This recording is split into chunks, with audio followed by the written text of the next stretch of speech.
Yes, good afternoon to everybody.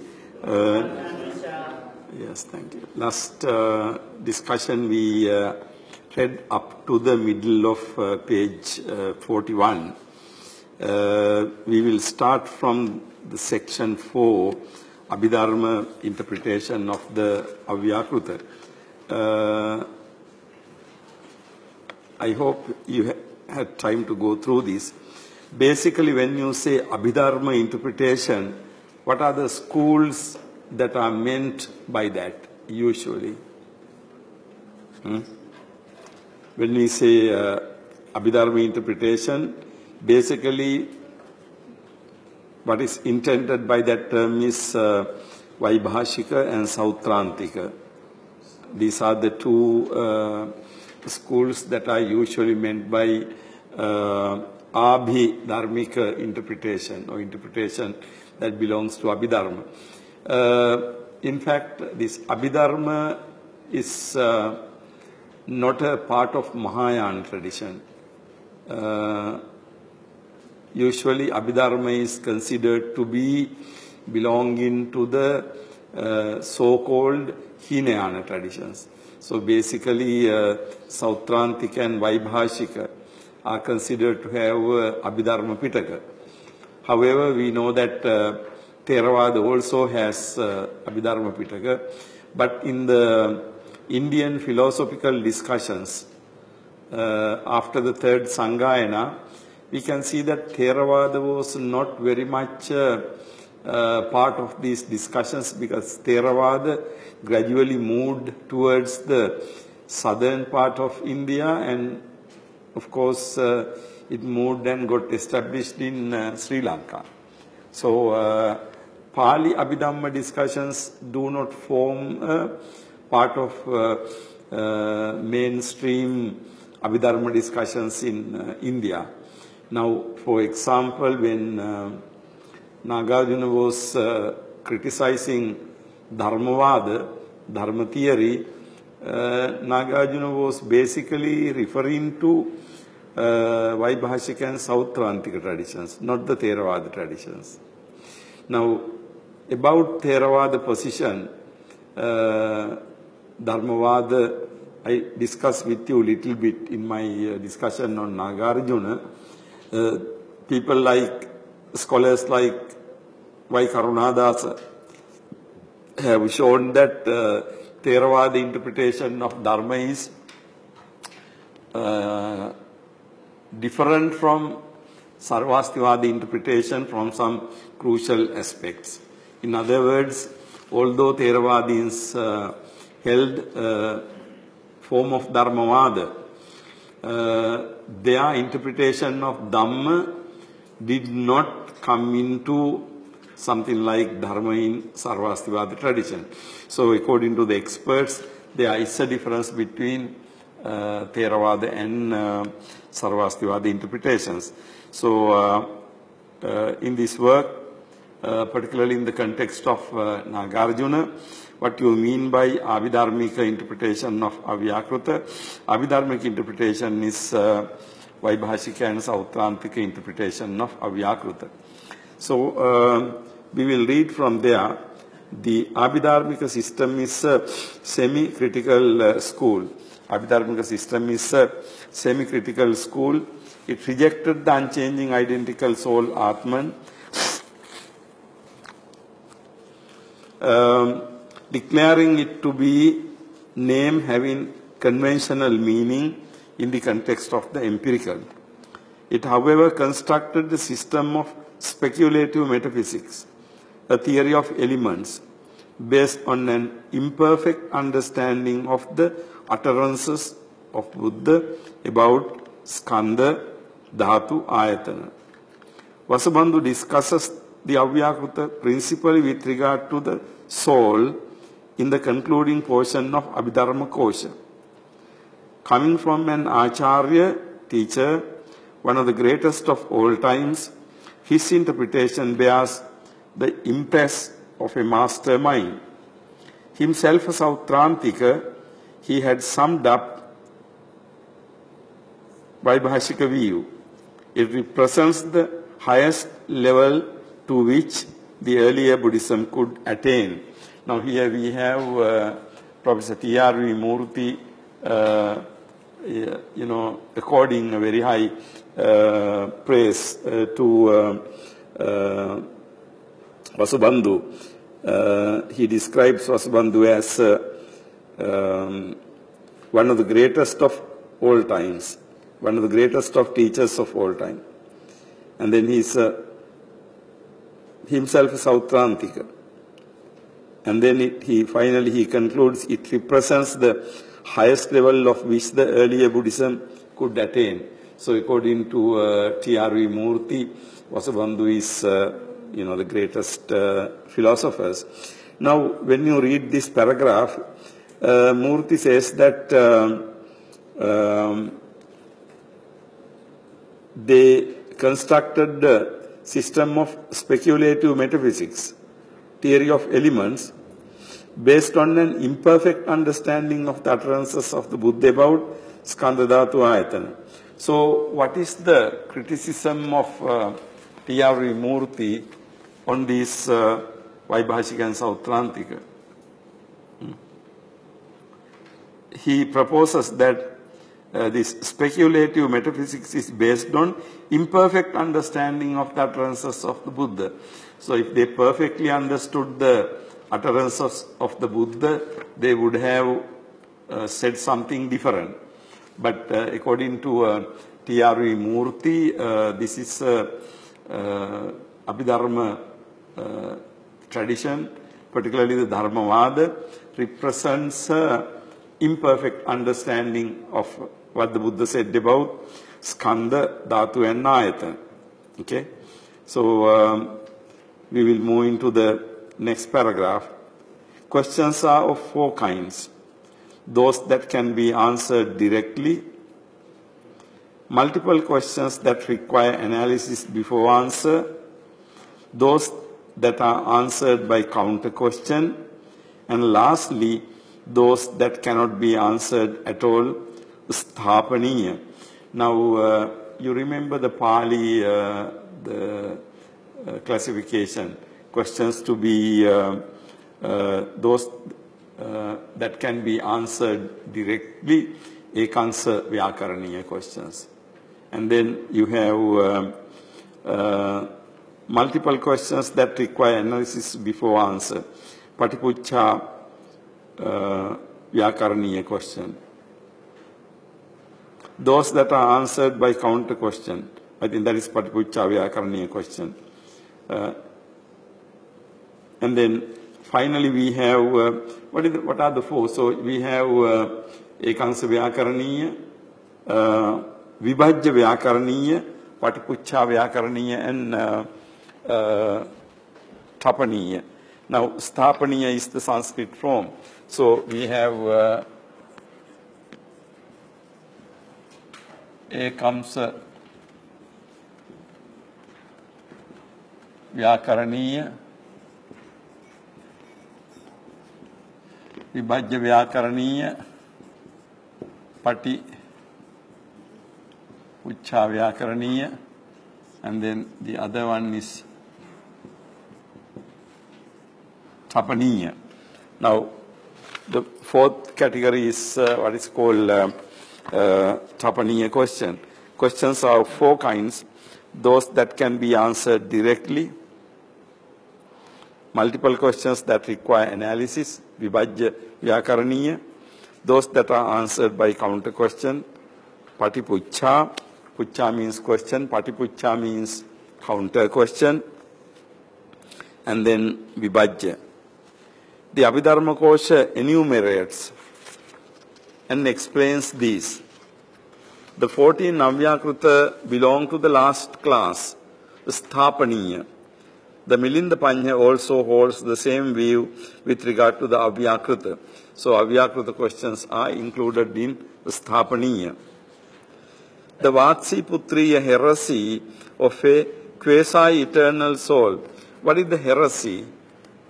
Vatsiputriya heresy. What do you mean by heresy? What is the closest Pali term for that?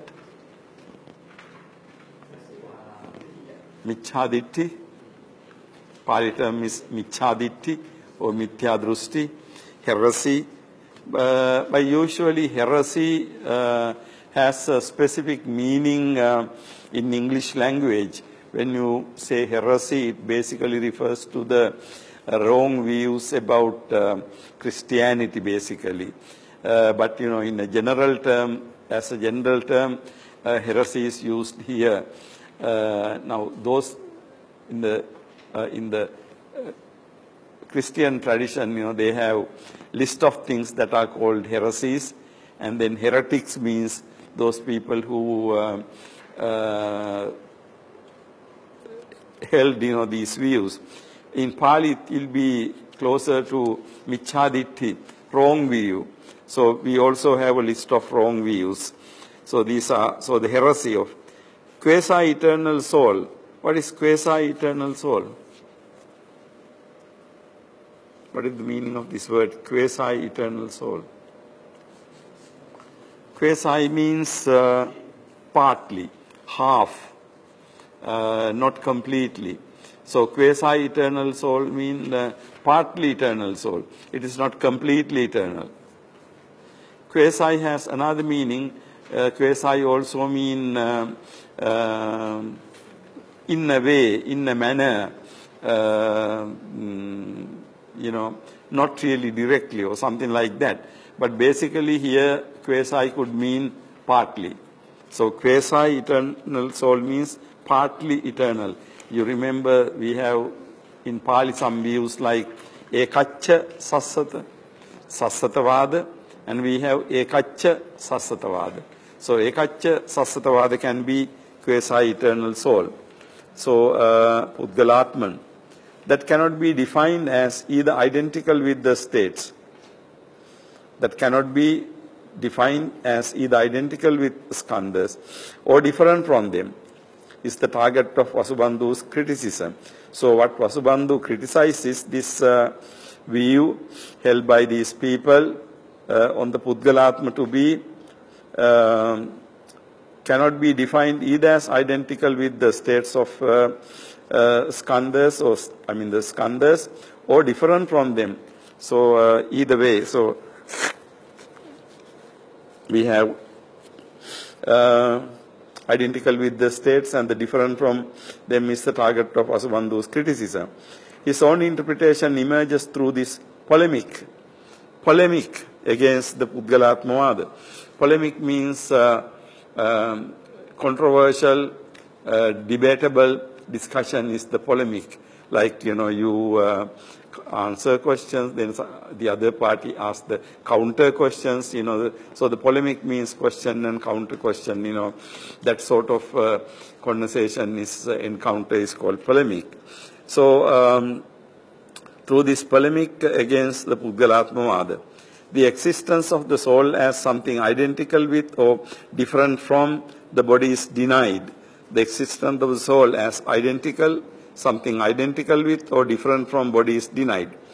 The Vatsiputriya asks, okay, now what follows is a translation of part of Abhidharma Kosha where this discussion takes place. Now, who is the Vatsiputriya? What is the significance of Vatsiputriya here? Who is Vatsiputriya? What is the Pali term for that? Vatsiputriya? Vajjiputtaka. Vajjiputtaka. Now, Vajjiputtaka or Vatsiputriya, Vajjiputtaka or Vatsiputriya are the people who really held this view of Pudgalavada. So Pudgalavada was held by Vatsiputriyas, Vajjiputtakas in Pali. They are called Vajjiputtakas because they were the pupils of this teacher called Vatsiputriya. Now, Vatsiputriya represent those who held the Pudgala view. Now, next section is this translation of Abhidharma Kosha. Vatsiputriya's question: if the individual represent exactly the elements means dhatu, he is composed of and nothing else. Why then did the Lord decline to decide the question whether the living being is identical with the body or not? Now the question is, if the individual represents exactly the element he is composed. Now, if the individual represents the dhatus, then the question is, why did the Buddha decline to decide the question? Why did not Buddha give a definitive answer to this question? Whether the living being is identical with the body or not. So whether the living being is identical with the body or not, according to Vatsyaputra, Buddha could have said directly, if the person is understood as identical with, he is composed of dhatus and nothing else. Then the Vasubandhu's answer, the Lord declined to decide the question because he took into consideration the intention of the questioner.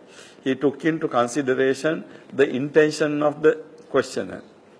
Buddha did not give a categorical answer to this question because he took into consideration the intention of the questioner. Why the questioner is asking this question? So if the questioner has certain the misunderstanding or wrong intention or impression, then of course answering that question could be misleading. So because he took into consideration the intention of the questioner, the latter asked about the existence of the soul as a real living unit, controlling our actions from within. But as such, the latter means, who is the latter there? The questioner. Questioner asks about the existence of the soul as a real living unit. So this person who asked the question asked about it as the real living unit, controlling our actions from within. Now, Atma is basically understood as controlling our actions from within. So Atma is within us. So by being inside us, Atma controls our actions. I think that goes along with what we had in the morning discussion. Atma as the real viewer inside, real hearer inside. So, that sort of thing. But as such, a soul is absolutely non-existing. So such soul is absolutely non-existing. How could the Buddha have decided whether it did or did not differ from the body? Now it is very interesting, logically, if soul doesn't exist, now how can you answer the question whether it is similar or different from the body? Now this is an interesting question because the moment you try to answer that question, you accept soul exists. So without accepting soul existing, you can't say whether it is blue or white. Okay? So, the more important, more fundamental question is, you'll have to decide whether it really existing. But as such, the soul is absolutely non-existing. How could Buddha have decided whether it did or did not differ from the body? Fancy someone asking, fancy means imagine, are the hair of the tortoise hard or smooth? Or if somebody asks, are the hair of the tortoise hard or smooth? The question has already been analyzed by quite ancient teachers. So it is the same thing. If you try to answer the hair of the tortoise, whether it is hard or smooth, then you already accept that tortoise has hair. So if tortoise has hair, then of course it's a matter of deciding whether hard or smooth. But if tortoise does not have hair, then of course you can't answer that question.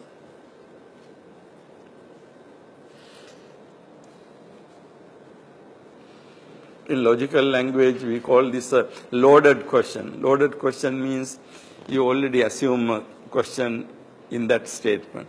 So the moment you buy that, you are in trouble.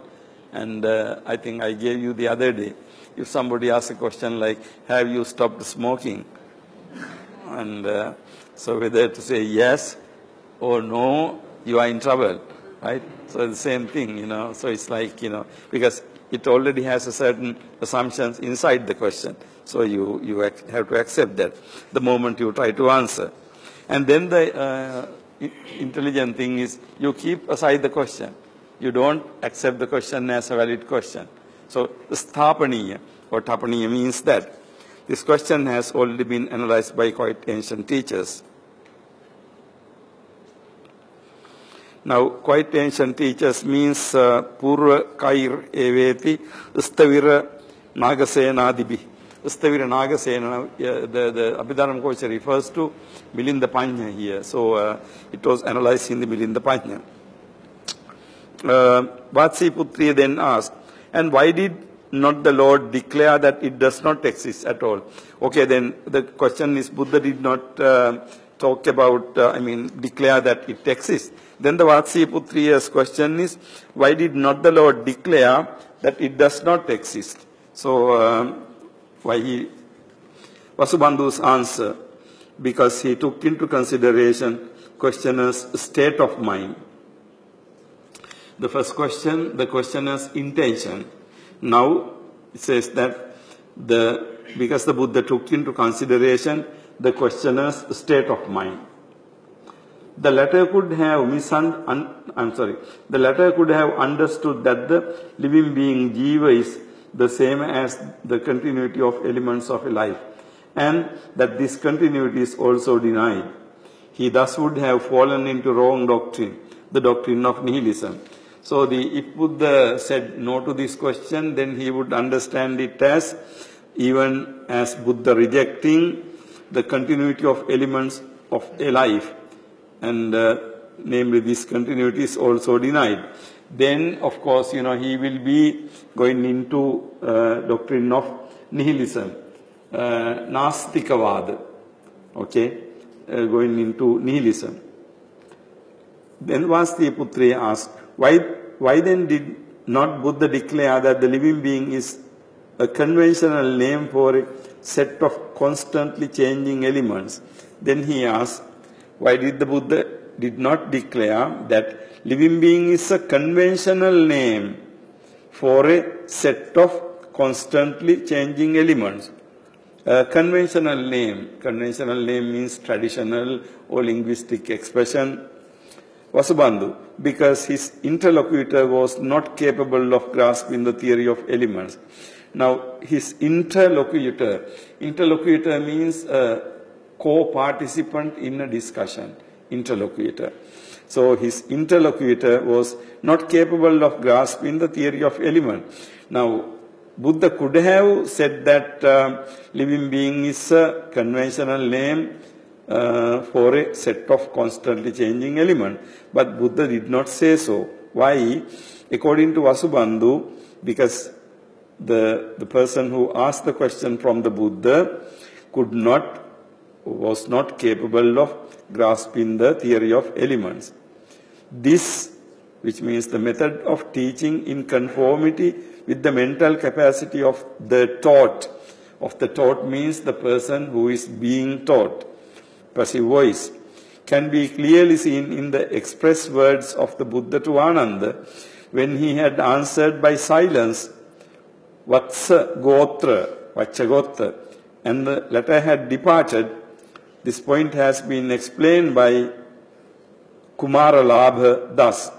The Buddha was pleased to construct his doctrine concerning the elements of existence with the greatest caution, like a tigress who holds her young by her teeth. Now, we'll move back to the same paragraph. Now, the Abhidharma Kosha refers to a situation that took place between Buddha and Vacchagotta. This occurs in also Pali Sutras. Vacchagotta comes and asks from the Buddha, about these questions. Then what the Buddha did was, completely Buddha kept silent. Buddha never said yes or no. I think that is one of the very rare occasions where Buddha kept completely silent. Okay. Now, although we talk about the silence of the Buddha here, that doesn't mean Buddha kept his mouth shut. Although Buddha did not give a yes or no answer, Buddha talked quite a lot by way of explaining these questions, okay? But this Vacchagotta's case is something very interesting. That is an instant where Buddha kept completely silent. And then Venerable Ananda, who was present, he was puzzled. You know, he asked why Buddha kept silent. Then Buddha said that if I say that, the Atma, this Pudgala exists, then he would have thought that to take it to be a wrong understanding of Shasvatavada, something eternally existing. And if he were to answer in negative, then he would go into annihilationism. So either case, Buddha cannot give a negative answer or positive answer, because there is the danger of Vacchagotta being, Vacchagotta misunderstanding. So Buddha kept silent. So to Venerable Ananda, Buddha said that this is why I kept silent. If I said yes, he would have misunderstood it this way. If I said no, then he would have misunderstood in a different way. So either way, I cannot give him an answer, so I just kept silent. Now, when you keep silence, of course, the person's judgment is in suspension, because you cannot really draw a conclusion. So this point has been explained by Kumaralabha. Thus, the Buddha was pleased to construct his doctrine concerning the elements, his doctrine concerning the elements, dhatu, with the greatest caution, like a tigress who holds her young by her teeth. Her grasp is not too tight in order not to hurt him, nor is it too loose in order not to let him fall. Now, this is very interesting. When you take a tigress, at how the tigress holds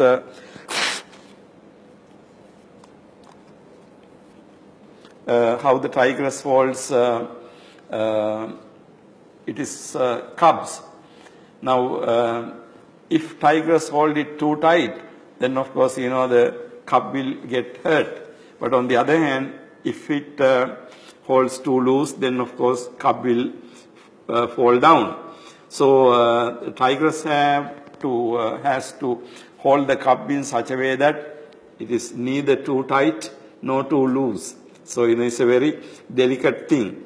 So, this is Buddha's teaching of Skandha is compared to this.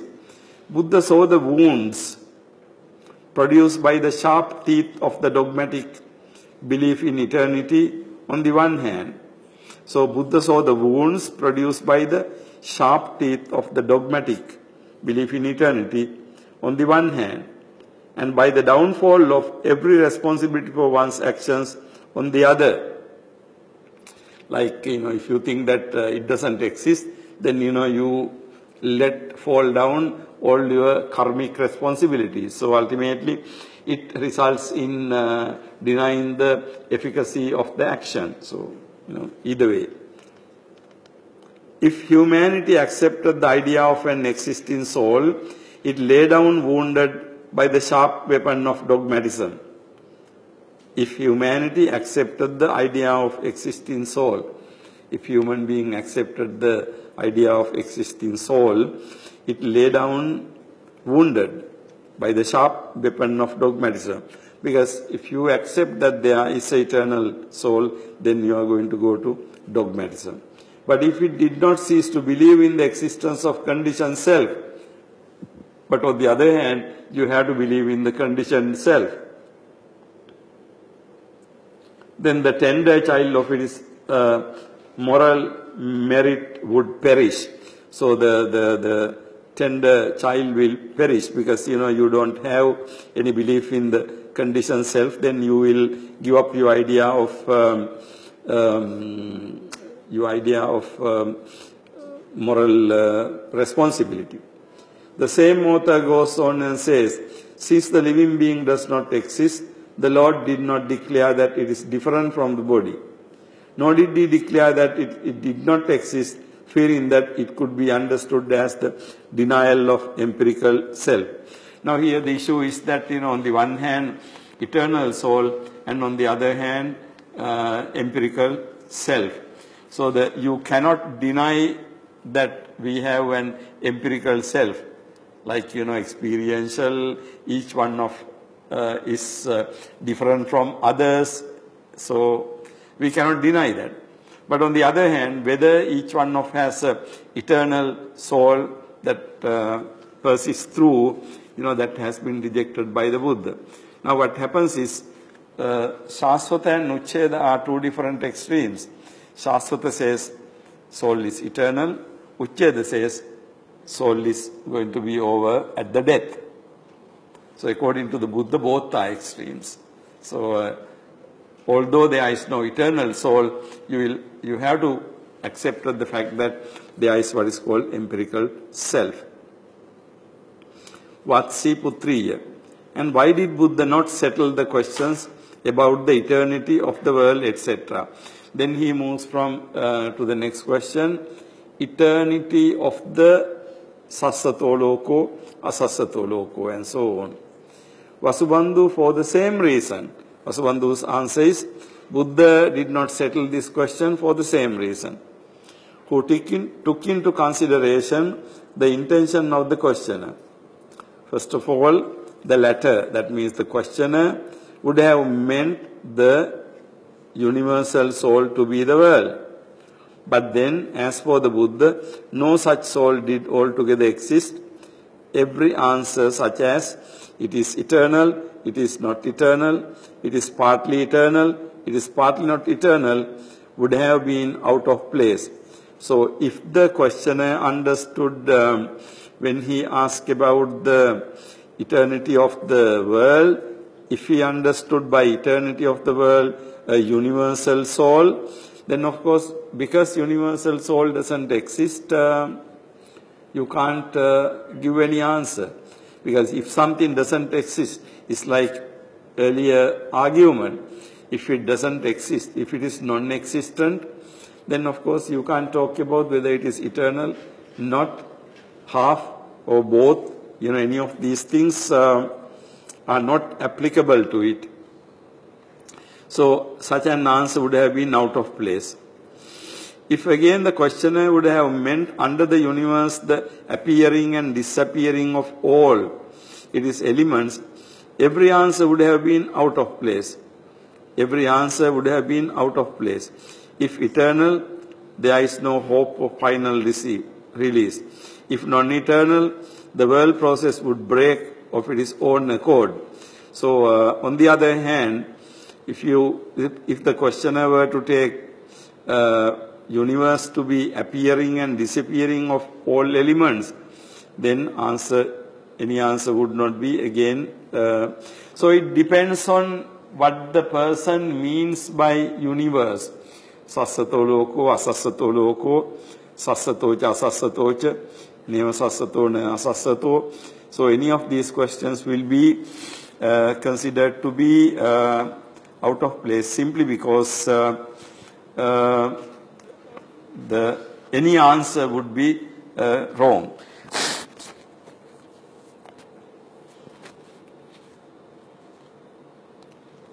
If the world is eternal, there will not be a final release from the existence, so on. For the same reason, Buddha did not solve the 4 questions regarding the end of the universe. So the same thing, end of the universe, Buddha did not answer. Now it is very interesting, this explanation of Abhidharma Kosha is not found in the Pali text, okay? So this is different from Pali text, how Pali text would, explain these questions. Basically, the sutra in the Pali tradition doesn't say why any of these things. It says simply, these questions are no use. They are not, the conducive for attaining nirvana. So that's why Buddha did not answer. But here you see something more interesting. Vasubandhu gives reasons why Buddha did not answer. So it is interesting thing. Buddha did not give answer, it is true. But at the same time, Buddha explained why he did not give answers. So there's 2 different things. Now, basically, sometimes we have this impression that Buddha never spoke anything about these questions. don't misunderstand. Trapaniya and the silence of the Buddha means he did not give categorical answers, yes or no, to these questions. But that doesn't mean that Buddha did not talk about these questions. Buddha did not say why he did not answer these questions. Okay? Now, these are two different matters we must not confuse. So, Abhidharma Kosha, Vasubandhu tried to say why Buddha did not answer these questions. So, for the same reason, Buddha did not solve the 4 questions regarding the end of the universe. Then, Vatsyaputriya's next question. And why was the question about the existence of a Buddha after death refused an answer? Then there is a question, Hoti Tathagato Parammarana. Vasubandhu, a simple answer was not possible, taking into consideration the intention of the questioner. So again, you go to the intention of the questioner. Based on the intention of the questioner, you can see that simple answer is not possible. The latter, in asking his question, was surmising that the term Buddha denoted the absolute soul liberated from all bonds of transient existence. So again, questioner meant by Tathagata completely liberated absolute soul. Since the existence of such a soul was not admitted, it was impossible to answer whether it did or did not exist after the death of the body. Now this is another interesting thing, simply because the questioner had a wrong understanding about the Tathagata, so Buddha did not answer that question.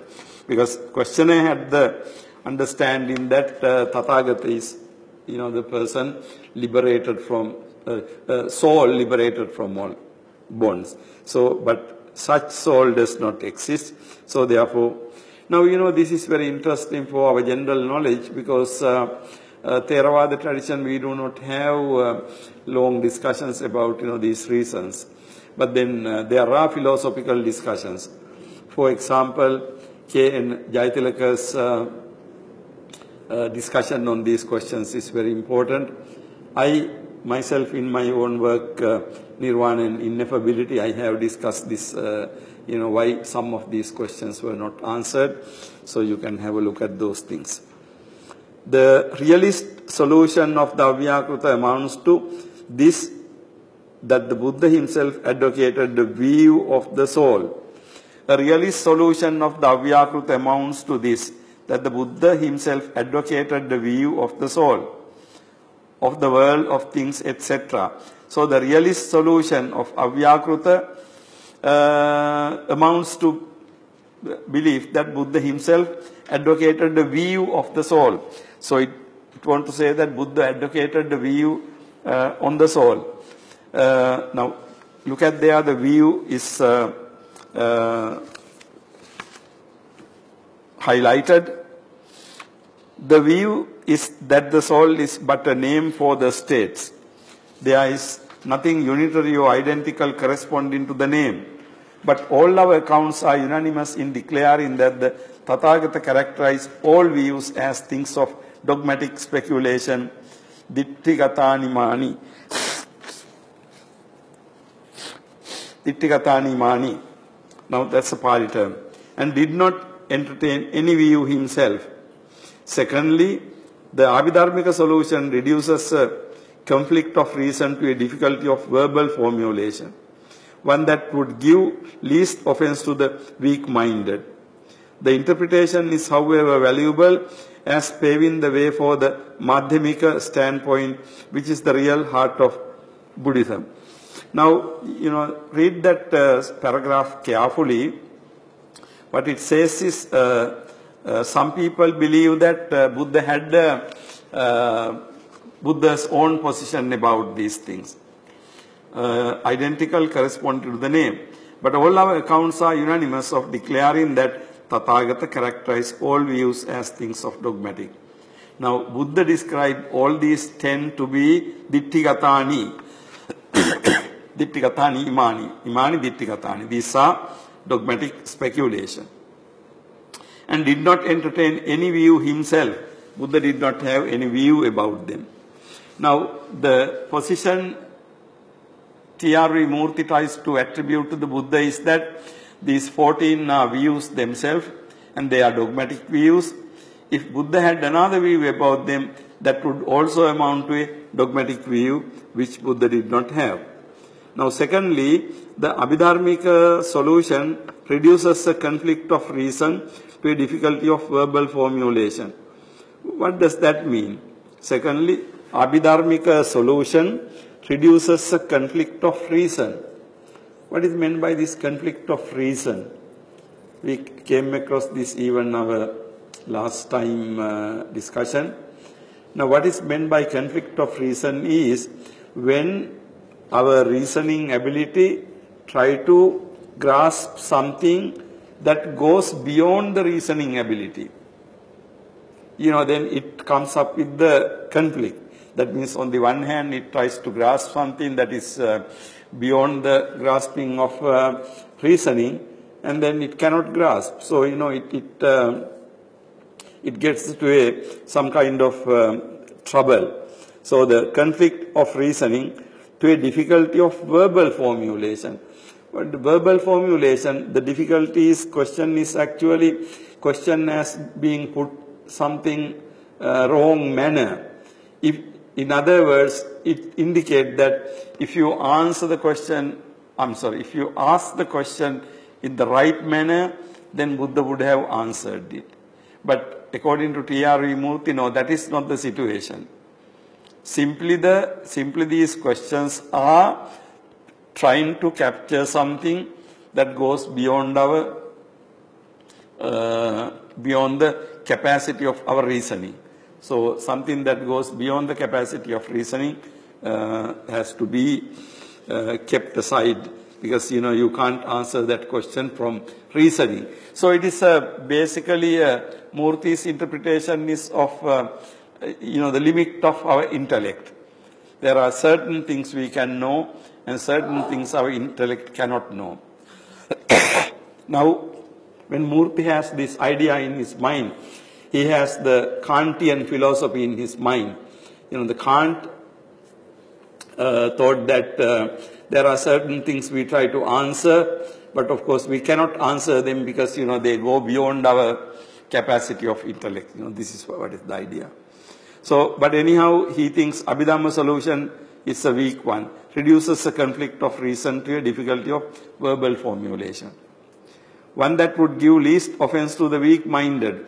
That means if somebody is weak-minded, Abhidharma answer will be very easy really. Least offense to the weak-minded means that Abhidharma solution can be okay with the weak-minded person. It does not give too much trouble to the weak-minded person. But according to Murthy, the most important thing we need to see is that how important to see the upper limit of the knowledge, or upper limit of our capacity to get the knowledge. So this is a matter of limits. So we are having certain limits. We are unable to go beyond those limits. So being conscious about that. The interpretation is, however, valuable as paving the way for the Madhyamika standpoint, which is the real heart of Buddhism. So he thinks that anyhow this Abhidharmic interpretation is important because it paves the way.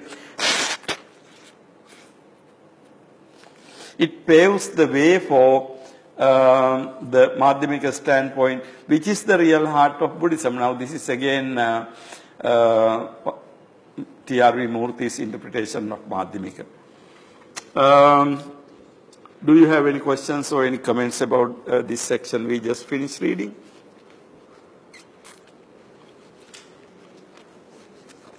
Page 44. The real is transcendent to thought. The real is transcendent to thought.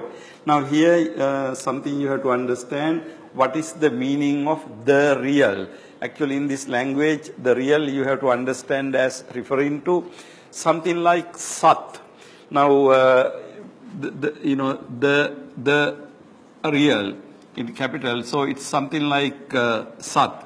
Now, we have to remember that author T.R.V. Murthy is basically a Vedantic philosopher. And also he is a believer in Vedanta. So, he thinks in terms of, I think, when you talk about the real, so he may be having something like Sat in his mind. Because in the Buddhist way of speaking, we don't talk about the real or something.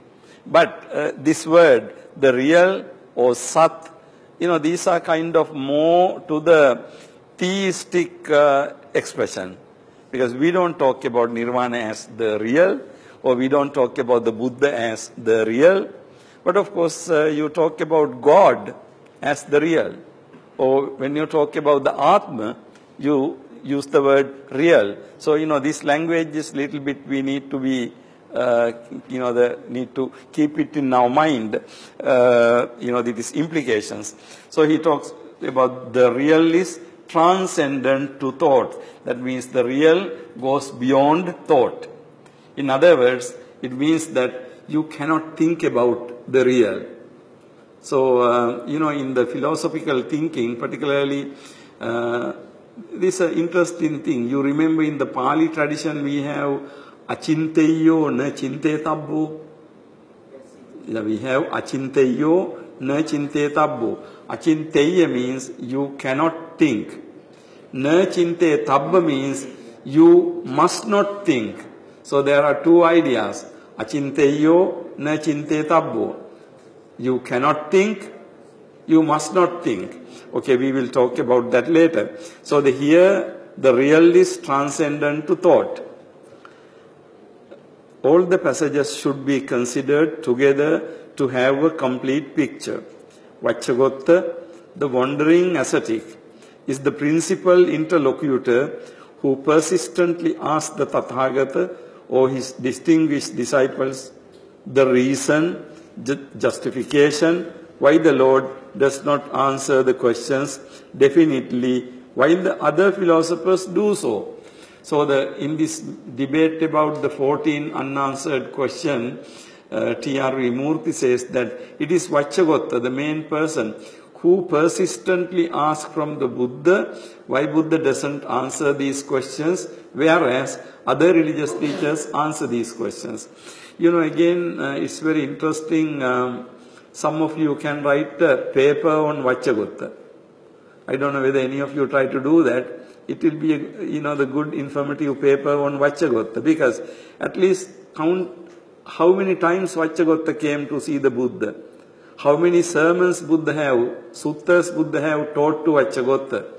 I mean, those are very interesting. Vachagotta's gradual development until he became an Arahant will be a good study for someone to write a paper, really. Because Vachagotta comes to Buddha so many times. I mean, like he comes and, Buddha kind of accept him. Maybe Buddha considered him to be a friend or something. He passes by and he drops in and, has a chat with the Buddha and, that sort of thing. So he asks questions, often visited Buddha. But finally he became a disciple of the Buddha and, became an Arahant.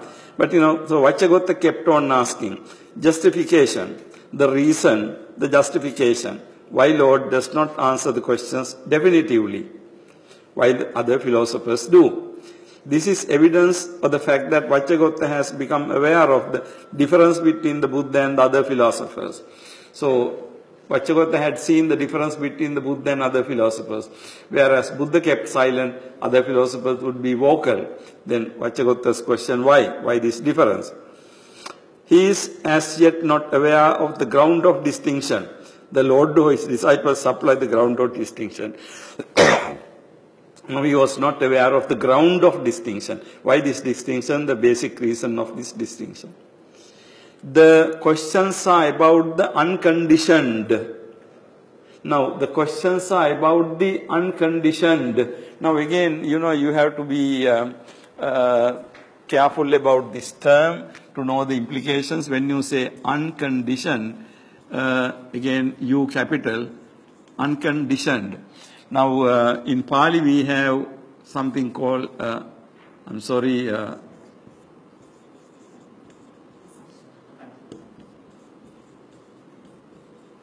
asankhata. Now, nirvana is described as asankhata. Nirvana is described as asankhata dhatu, unconditioned element. However, the interesting thing is this: when you put it in the U capital, when you write it in English, you give it a different type of meaning. When you say real R capital, when you write unconditioned U capital, we are talking about something that is transcendent, or that is transcendental, or that transcends our thinking capacity. Okay? So, be aware of the use of the language. So, unconditioned.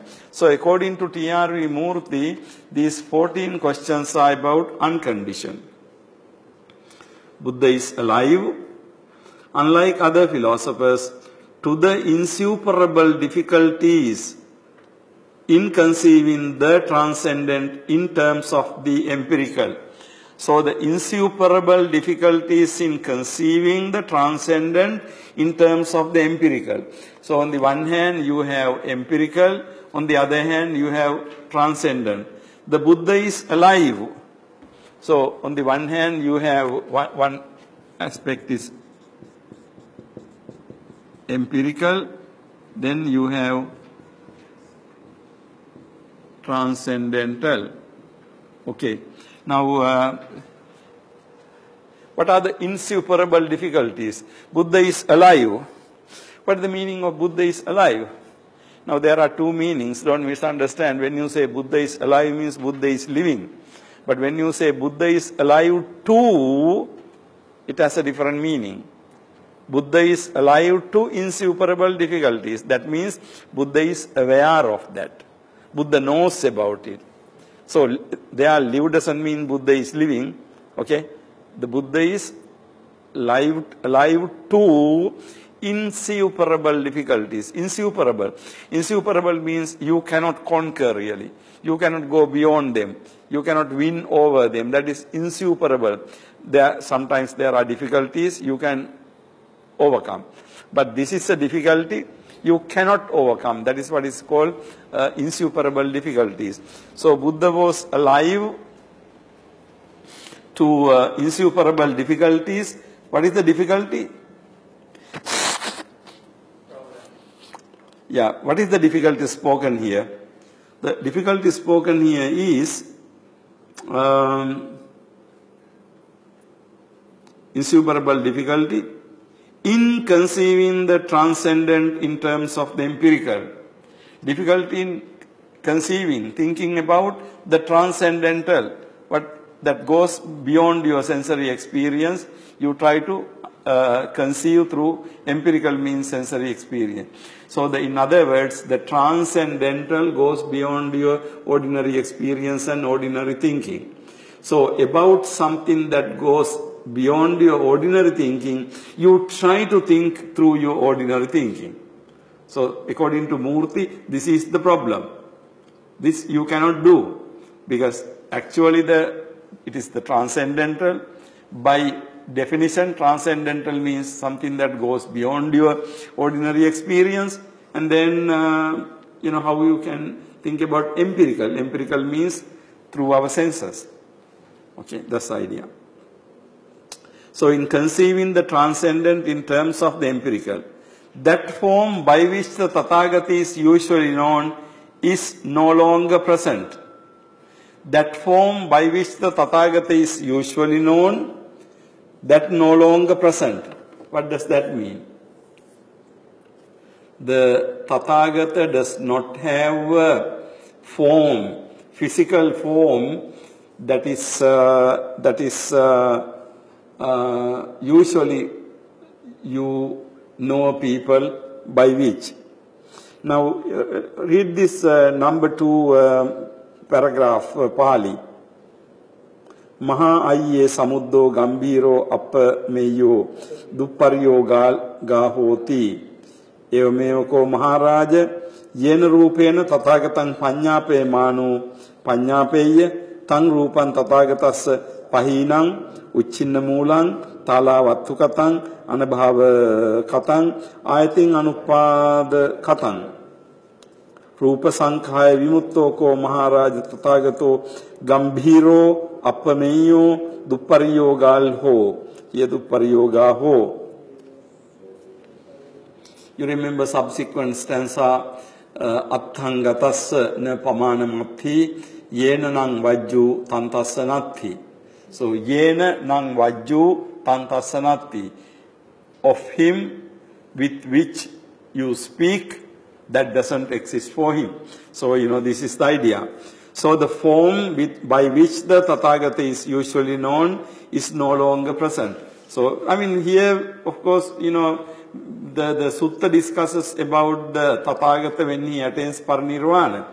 But in the Murti takes this into a discussion where not necessarily Parinibhuta Tathagata, but the Tathagata in general, because he wants to construct Tathagata as the unconditioned, asankata, or transcendent.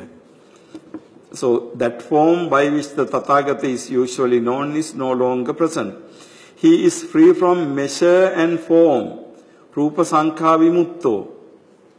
He is free from measure and form, Rupa Sankha Vimutto. Now he is free from measure. In Pali, you have Atthangatassa na pamana matti. Pamana. Measure is pamana. Atthangatassa na pamana matti. He is deep and unfathomable like the ocean. Unfathomable. You cannot really measure how deep it is. So he is deep and unfathomable like the ocean. To say with regard to the ocean that it begins here or that it does not, etc., would be a piece of irrelevance. Piece of irrelevance. That means to say that you look at the ocean and you say, okay, this is the beginning of ocean or this is the end of ocean. That is not relevant really, because you cannot really say so. Likewise, the Tathagata, as the totality of things, is beyond predication. What is beyond predication? Tathagata is beyond predication. Subject and predicate in a sentence. The book is big. Subject and predicate. Subject is book. The big is predicate. Right? So what we did was, we described the book. When we say book is big, that is subject and predicate. Now here, Tathagata,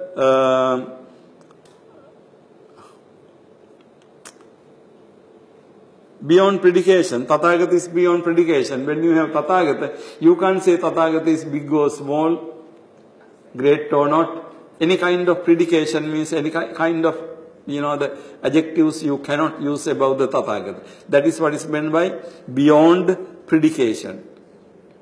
You can just say Tathagata, but beyond that you cannot say anything about him. So that is beyond predication. Khema theory gives almost an identical reply to Pasenadi Kosala, and this is later on confirmed by the Lord. The Tathagata cannot be identified with the material and mental forms, nor can he be characterized by the absence of these. So on the one hand, you cannot identify Tathagata with Rupa, Vedana, Sanya, Sankara, Vijnana, whatever. And on the other hand, you cannot identify Tathagata without these things. You cannot talk about Tathagata without referring to Rupa, Vedana, Sanya, Sankara, Vijnana of Tathagata. But on the other hand, you cannot really identify Tathagata with these things. Okay?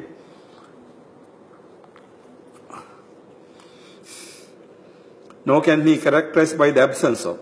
The utter inability to relate the characteristics and characterize the unconditioned in terms of the phenomenal is the reason why the question about Tathagata. Now look at it. Utter inability to relate and characterize the unconditioned in terms of the phenomenal. Now, what is the phenomenal? What is the meaning of phenomenal? Phenomenal means your sensory experience. Okay? Phenomena, they are phenomena. Of course, the meaning is that phenomenal. So the noumena and phenomena, there are two terms. Now the phenomenal here means the sensory experience. So the utter inability to relate and characterize the unconditioned. Now unconditioned here refers to the Tathagata, or this transcendental principle. In terms of the phenomenal, that means your sensory experience, is the reason why the question about Tathagata and others cannot be answered outright. Now, according to T.R.V. Murthy, why the questions about Tathagata and other universe and things like that cannot be outright answered simply because you are trying to characterize the unconditioned by empirical. You are trying to characterize transcendent by empirical. Same thing, you are trying to characterize unconditioned by phenomenal. So, same thing, phenomenal or empirical, transcendent or the unconditioned, same thing. So, according to Murthy, that is the reason. Others cannot be answered outright. Now, according to Abhidharma Kosha, the reason is not that. Abhidharma Kosha reason is Buddha did not answer because Buddha took into the consideration of the questioner, his mentality and his capacity and the intention. But according to Murthy, no, that is not the right answer. The right answer is the questions are about the unconditioned. So anything about unconditioned cannot be answered with reference to the empirical law phenomenal. That's the answer. Dogmatists invariably confound the transcendent with empirical. What does that mean? Dogmatists invariably confound the transcendent with empirical. What is confound there? The dogmatists invariably confound. They confuse. They mix. That's what it means. The dogmatists mix the transcendent with empirical. Confound. They mix. They confuse. They take the Rupa, Vedana, Vijnana, etc. to be the self.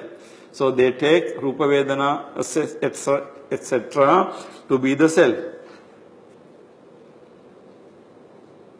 The Tathagata, on the other hand, does not take these to be the self. Now, Tathagata, on the other hand, does not take Rupa, Vedana, Sanya, Sankara, Vijnana, etc. to be the self. Know the self to have the Rupa, know the Rupa in the self, know the self in the Rupa.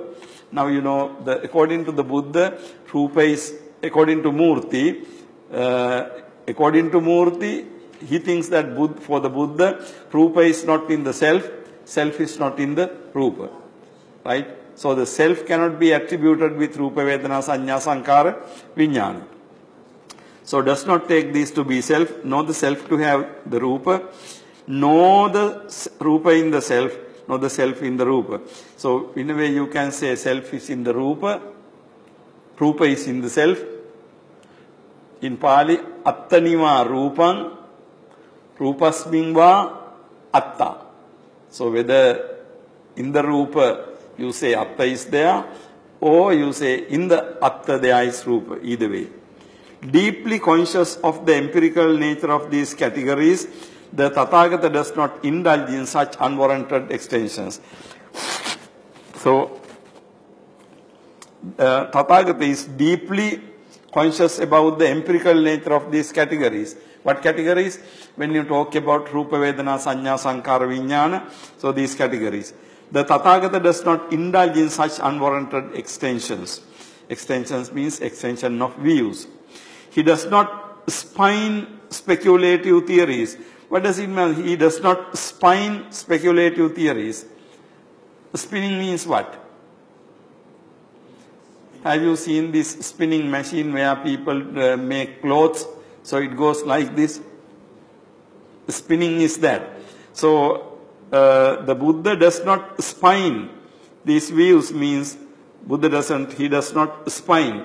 He does not involved in spinning or creating speculative theories.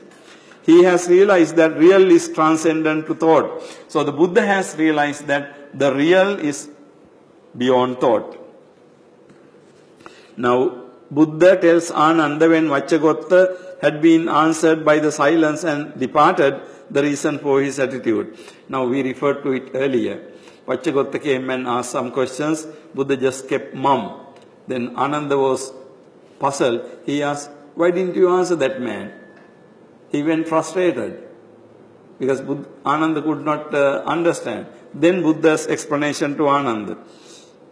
If Ananda, when asked by the wanderer, is there a self? If I had replied to him, there is a self, then Ananda, that would be siding with the recluses and Brahmins who are eternalists. So he asked whether there is a self. If I said yes, there is a self, then I will be grouping myself with the eternalist recluses. But if Ananda, when asked, is there not self, I had replied that it does not exist. If I replied that way, that Ananda would be siding with those recluses and Brahmins who are annihilationists. So on the other hand, if I say no to it, I will be grouped with the other group. Again, Ananda, when asked by the wanderer, is there a self? Had I replied that there is, would my reply be in accordance with the knowledge that all things are impermanent? Now, Buddha's question to Ananda, if I said, yes, there is such a self, then what about this understanding that everything is impermanent? Now, that goes against that impermanence doctrine. Surely not, Lord. Again, Ananda, when asked Vacchagotta, the wanderer, is there not a self? Had I replied that there is not, it would have been more bewilderment for the bewildered Vacchagotta. Now, this is very interesting. It would have been more bewilderment for the already bewildered Vacchagotta. Now, Vacchagotta is already confused. So, if Buddha gave an answer to his question, he would be more confused. But I think when the Buddha kept silent also, he must have become confused really. But anyhow, at least Buddha was safe because Buddha didn't give any answer. So, Buddha said that, either way you answer, he will be now the more bewildered for the bewildered Vacchagotta. For he would have said, formerly indeed I had a self, but now I have not one anymore. Now he would have misunderstood. If I said that there is no self, then he would think, yes, before then I had a self, but I no longer have a self now. Then it would be, he will be thinking really, what happened to myself? Then he will be frustrated again. So here Buddha explains why Buddha did not really answer this question, okay? If he had answered the questions yes or no, accepted one of the alternatives propounded, he would have been guilty of that very dogmatism, ditti, which he had overwhelmingly condemned in others. Now, he says that if Buddha said either yes or no to these two views, then Buddha will himself be guilty to the same dogmatism that the Buddha criticized on others. Right? Buddha said that others are dogmatic. But if the Buddha had a view about that, then Buddha himself would have been dogmatic. So guilty of that very same dogmatism, ditti, which he vehemently condemned in others. Consistent with his attitude of critic of experience. His attitude of a critic of experience. So now a Buddha is a critic of experience. As one rising beyond the relativity of which infects every phenomenon. So Buddha is rising above the relativity of which infects every phenomenon. Now every experience has a relativity. It is negative or positive. So Buddha was rising beyond that. He could not have given any other answer. All the speculations are dogmatic, mere theories. Vacchagotta asked, but has Gautama any theory of his own? The Lord answers. Then ultimately when Vacchagotta asked, Venerable, do you have your own theory? Buddha's answers to Vacchagotta is, the Tathagata or Vacchagotta is free from all theories. So Buddha says, Tathagata is free from all theories. But this Vaccha, does the Tathagata know the nature of form and how form rises and how form perishes? Tathagata doesn't have views, but Tathagata knows how Rupa rises and ceases. Therefore, the Tathagata has attained deliverance and is free from attachment, inasmuch as all imaginings or agitation or false notions concerning an ego or anything pertaining to an ego have perished, have faded away, have ceased, have been given up and relinquished by Tathagata. So anything that is regarded inasmuch as all imaginings, all agitations, false notions concerning ego, so long as you have these things, and Tathagata has gone beyond these things, and Tathagata does not have any of these things. So this is Buddha's answer to Vacchagotta. The Tathagata Vaccha is free from all theories. Ditti.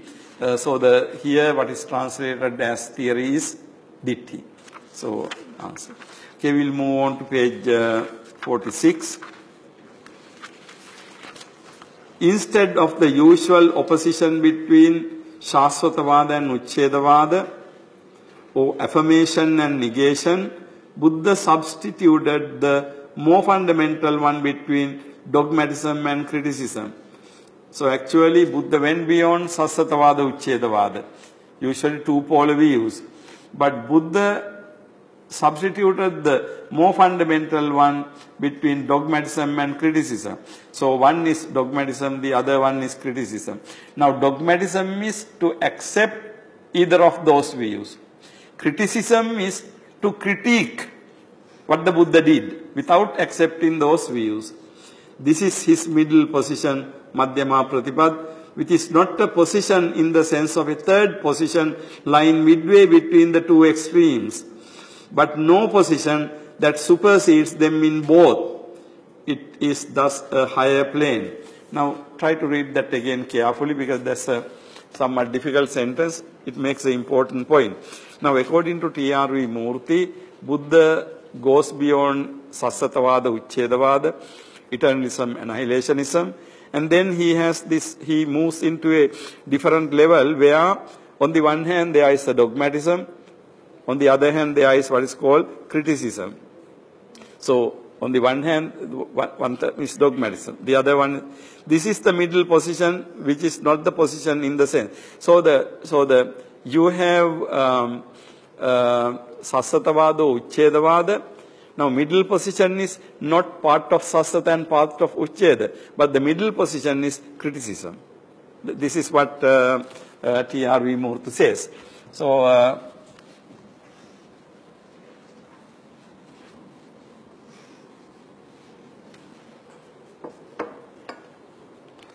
we have here eternalism, then we have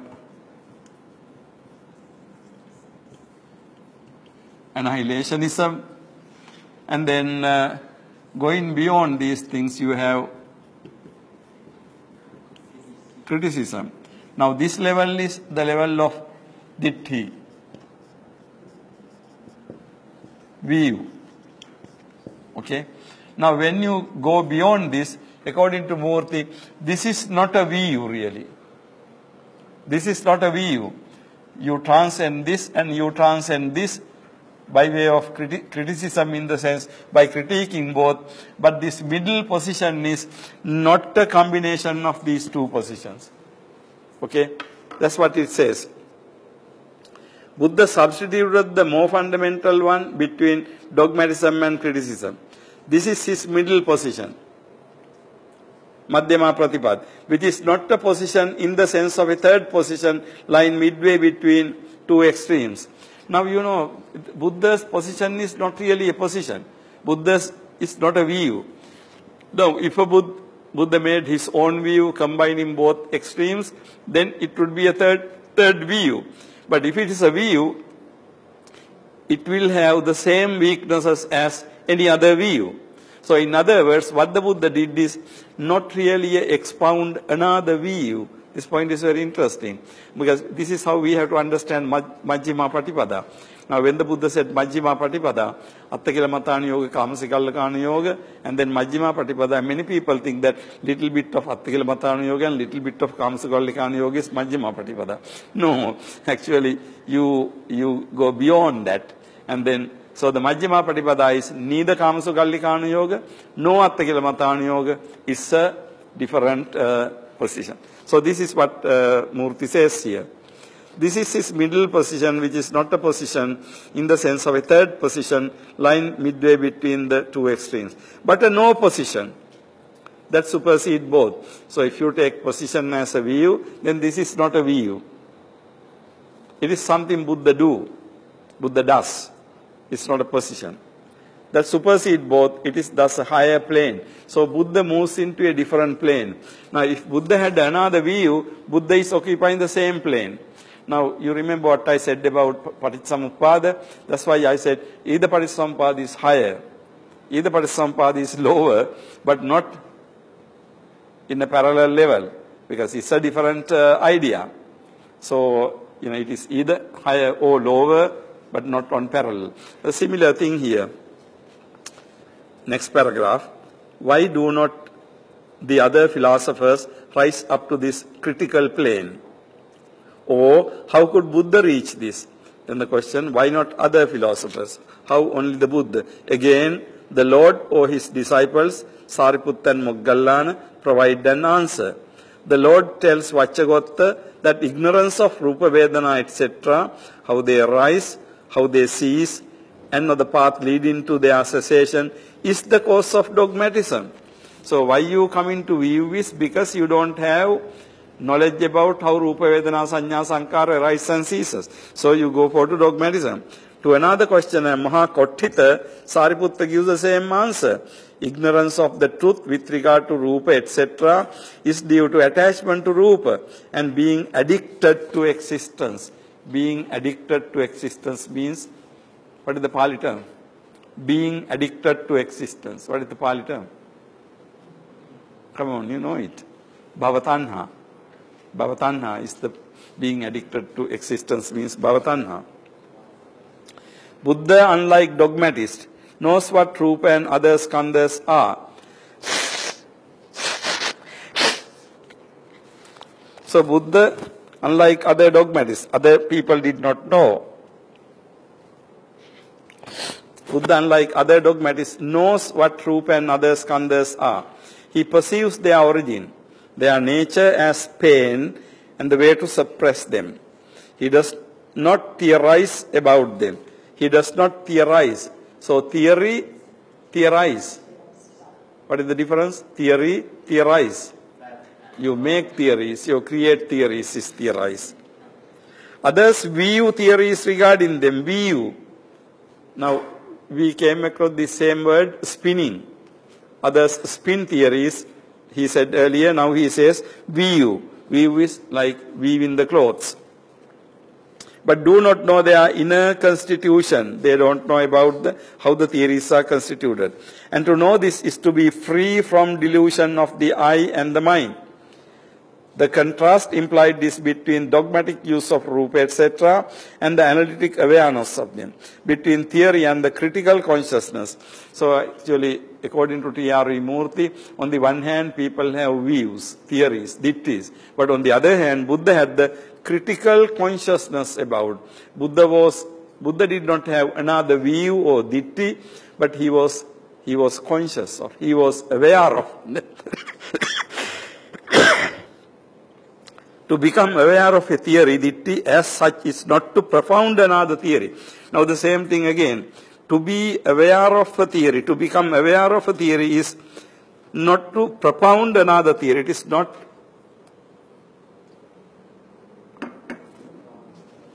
not to come up with another theory. It is not to advocate another theory. So, to become aware of a theory as such is not to propound another theory, but to be self-conscious of it and thereby resolve it. This is freedom.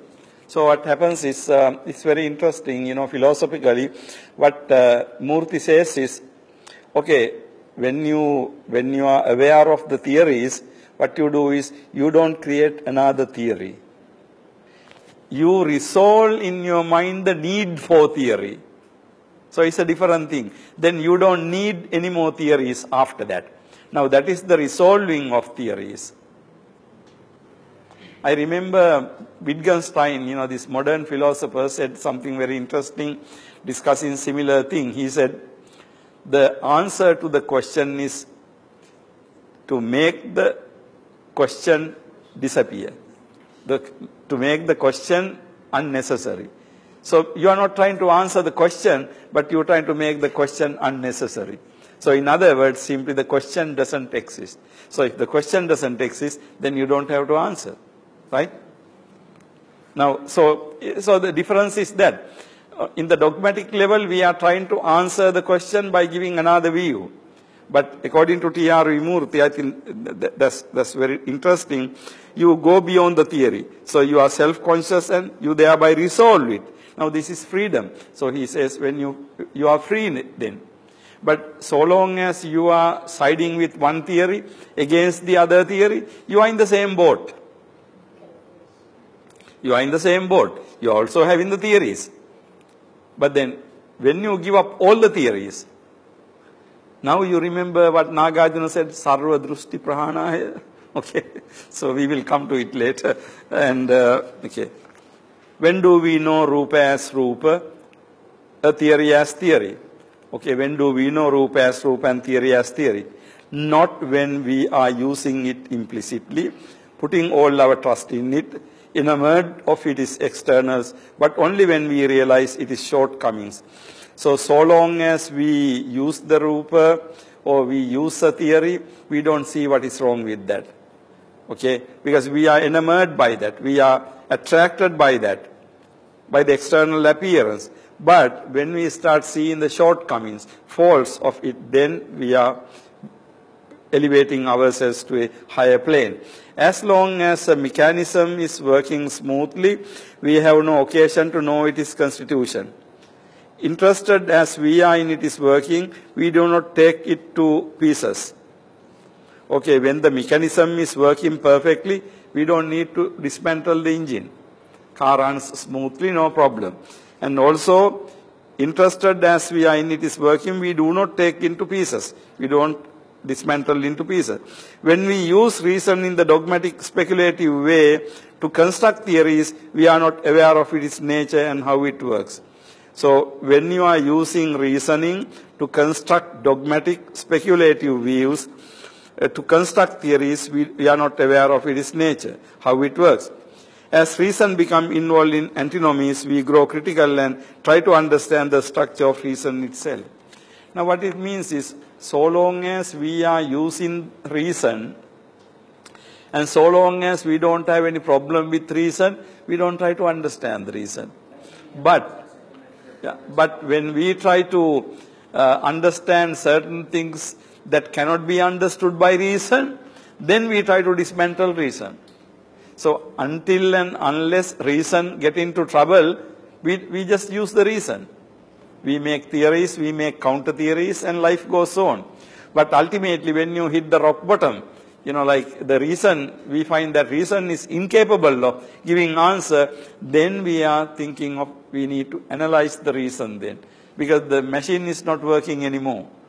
So then you have to dismantle it and do something about it. Now, this is why I said, this reading T.R. Vimurthy is a very interesting exercise, because he's very creatively, writing.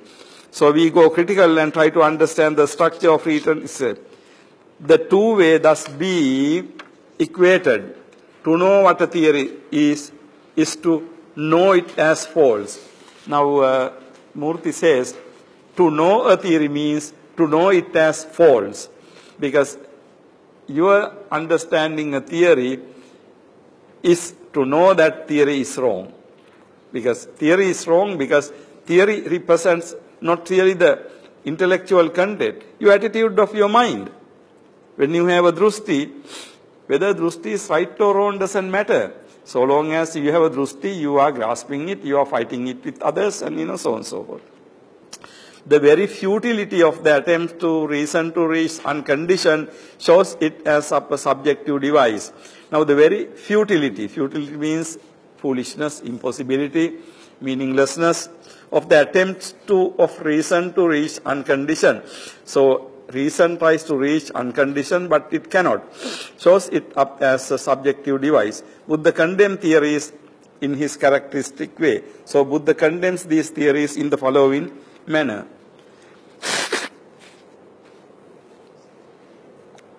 to hold that the world is eternal, or to hold that it is not, or to agree to any other of the propositions you adduce, Vaccha, is the jungle of theorizing, wilderness of theorizing, tangle of theorizing, bondage of and shackles of theorizing.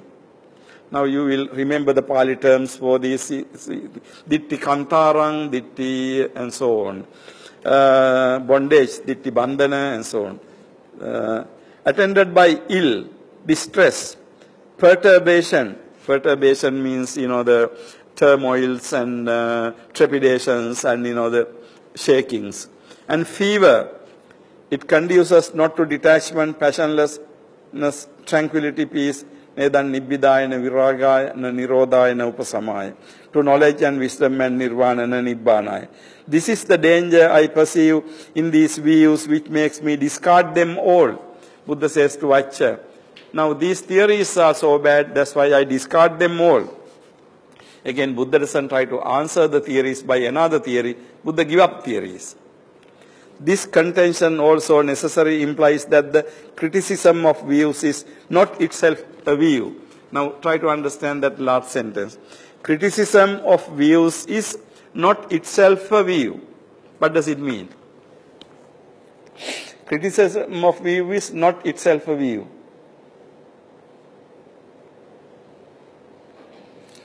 Anybody can give me a commentary on that? Okay, that will be my question to you. The criticism of views is not itself a view. What do you mean by that? Criticism of views is not itself a view. Pardon me?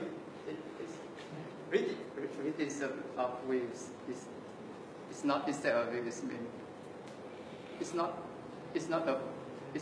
itself a view. You just give the idea. Okay, but you are sort of saying the same thing. But say it in your own words. Criticism of a view is not itself a view. Try to. I mean, it's pretty simple in a way. When you say criticism, view. Criticism is something you do. Agree? Criticism is something you do. View is what? Something you hold. This is Atma, this is Anatma, is your view you hold. Criticism is something you do. Now simply, Reverend, you can say, why criticizing a view is not a view? Because criticizing a view is an act you do. Something you do, not a theory. You do something, isn't it? Isn't it? You do something, not really another view. So when you critique a view, you are doing something.